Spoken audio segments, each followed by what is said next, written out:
What is up, you guys? This is JP coming at you with another video. Today's video is a continuation from my last video, not my live stream, the one before that, but my last actual video. This is a continuation of that. I am breaking up each of the different rep ranges, reps 1 through 6, AK heavyweight, 7 to 15, kind of like the moderately heavyweight, so 7 to 15 reps, and 16 reps and greater.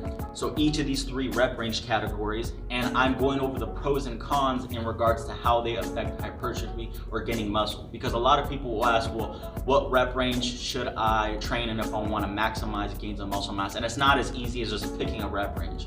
So definitely check out my last video where I did go over reps, the rep range 1 through 6. And again, heavy loads is what I mean. So the lower rep range is heavier weight. And I went over the pros and cons in regards to hypertrophy and how you should kind of implement that. So today's video is I'm going to go over the middle rep range, that 7 to 15 rep range. And then the next video, I'll go 16 reps and greater. One thing to know again is that these rep ranges, it's not black and white. It's not like the second you go from 6, like let's just say you're working in like the 6 rep range, you have a set of 6, and then the next week you go to a set of 7 or something. It's not like the second you go from 6 and you do another rep and you're doing 7 reps, it's like, oh, it's no longer the heavy rep ranges anymore. It's it's moderately heavy. It's not like that. It's more of like a kind of like a shade transition. So it's a slow transition of the reps. I'm just breaking them up into categories like this because of certain studies that I've read and to make it easier for you guys to understand, and from certain books that I read. So again, just keep that in mind. It's not like it's, you know, if you're doing a set of 6 and then you're doing a set of 7, it's like, oh, this one's a heavy set, this one's not a heavy set. It's not like that. But to get into this pros and cons. So the biggest pro of the 7 to 15 rep range is that this rep range is the most efficient rep range to accumulate volume load. It is the most efficient.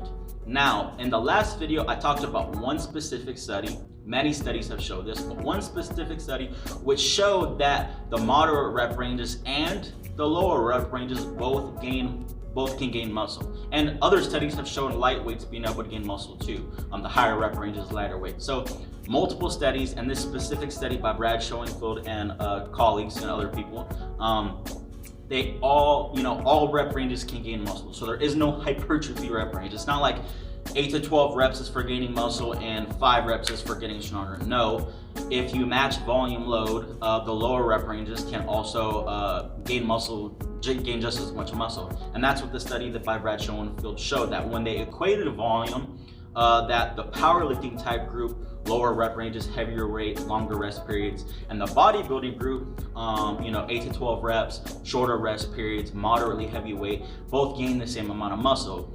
But that one study showed that the bodybuilding group, they asked the people who did the study at the end of the study that the bodybuilding group, they felt a lot, they didn't really feel tired, they didn't feel fatigued, they felt like they could have done a lot more, because on top of it being less intense, they're not going as heavy weights are going to be more intense. The bodybuilding type group finished their workout in 18 minutes. The powerlifting type group, those individuals were asked how did they feel. They said they felt beat up, they felt tired, they felt fatigued, they didn't want to do it anymore. On top of that, their workouts were around 70 minutes long, so over an hour. So over an hour and then 18 minutes and harder, more fatigued, not that fatigued. And they had to do that because they had to match volume load. So they couldn't just let the bodybuilding group just keep doing more and more sets. So on top of that too, if I'm not mistaken, if I'm recalling correctly, there were 2 dropouts in the study. And the 2 dropouts from the study were due to injuries, and it was from the powerlifting type group. The bodybuilding group did not have any dropouts. So what this shows us is that even with matched volume loads, you can still gain muscle in any rep range, but the middle rep ranges are more efficient fatigue-wise and time-wise, and probably recovery-wise. So recovery-wise, time-wise, fatigue-wise, to be able to accumulate this volume load. And you want to increase your volume over your training career. You don't want to keep the volume the same, because volume is what's going to dictate how jacked you get. It's going to dictate the magnitude of hypertrophy. So that's the biggest pro for, the only pro I'm actually going to mention for the 7 to 15 rep range, but it's a huge pro. I don't want it to come off like it's only one pro, like it's not that much. That's a huge pro. So most of your work, if your main goal is hypertrophy, most of your work should be in the 7 to 15 rep range. So most of your sets should fall within this. If most of your sets, and this is just my opinion based off looking at the evidence, but if most of your work is in the really high rep ranges, 20, 30 rep sets, or in the very low rep ranges, and little or none of your work is in this 7 to 15 rep range, then I would say that you're probably not training as efficiently as you could, and you could probably get more gains by again, most of your work, by changing some of your work to the 7 to 15 rep range. So that's one thing, again, I would say is if that's your goal, most of your work should be in this rep range. So that's a huge pro for this rep range.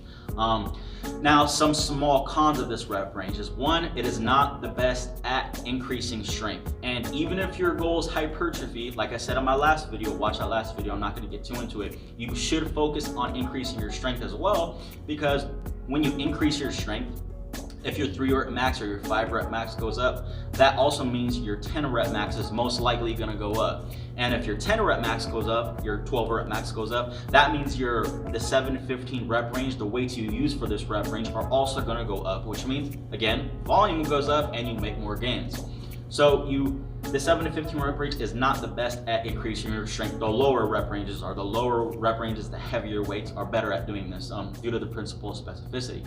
So a little bit of your work, just a little bit of your sets should be dedicated to strength work, like I mentioned on the last video. So that's one con. The second con is if you like, getting a pump, a really good pump, you like that kind of swole feeling you get from lifting. You can kind of feel it in the 7 to 15 rep range, but it's still not the same as like, a 16 to 20 rep set or a 25 rep set. Anyone who's done high rep sets understands that you get a crazy pump. So if you're someone who just loves that pump, due to adherence, I mean, one of the biggest things you want with going to the gym is you want to have fun and you want to look forward to the gym. If you hate going to the gym and you're not getting what you want from it, I mean, what's the point? So if you're someone who likes getting that pump and you just like that swole feeling from a set of curls or calf raises or maybe goblet squats or something, this isn't the best rep range for that. So that's the second thing, the second con. The third small con is that if you have an injury, let's just say you have some sort of injury, but you still want to work out. The middle and the lower rep ranges, so the heavy weights and the moderately heavy weights, are not the best, obviously, weights to be able to see gains with an injury. There are multiple studies that show that, if you do like blood occlusion training, if you don't know what that is, look it up. It's like they wrap something around part of your limb to kind of occlude the blood to that area. So blood occlusion training with lighter weights can actually improve hypertrophy versus not using blood occlusion at all. Also too, again, even without blood occlusion, lighter weights are a lot less taxing on the joints, the ligaments, the tendons. So if you have an injury somewhere and you're still trying to get a workout in or something, and you want to do something, lighter weights are the way to go. And we'll talk about the pros of the light weights, but lighter weights have also been shown, as long as you don't go too light, but really light weights have still been shown to be, you can maximize hypertrophy with them, as long as you train to failure. So that's another con of the 7 to 15 rep range, is it's just kind of a little too heavy to be able to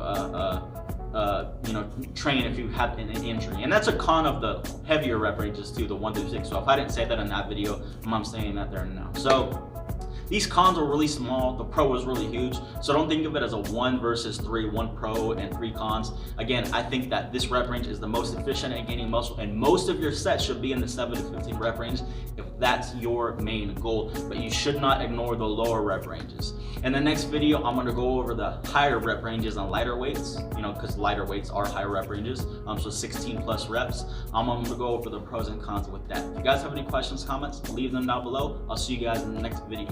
Peace.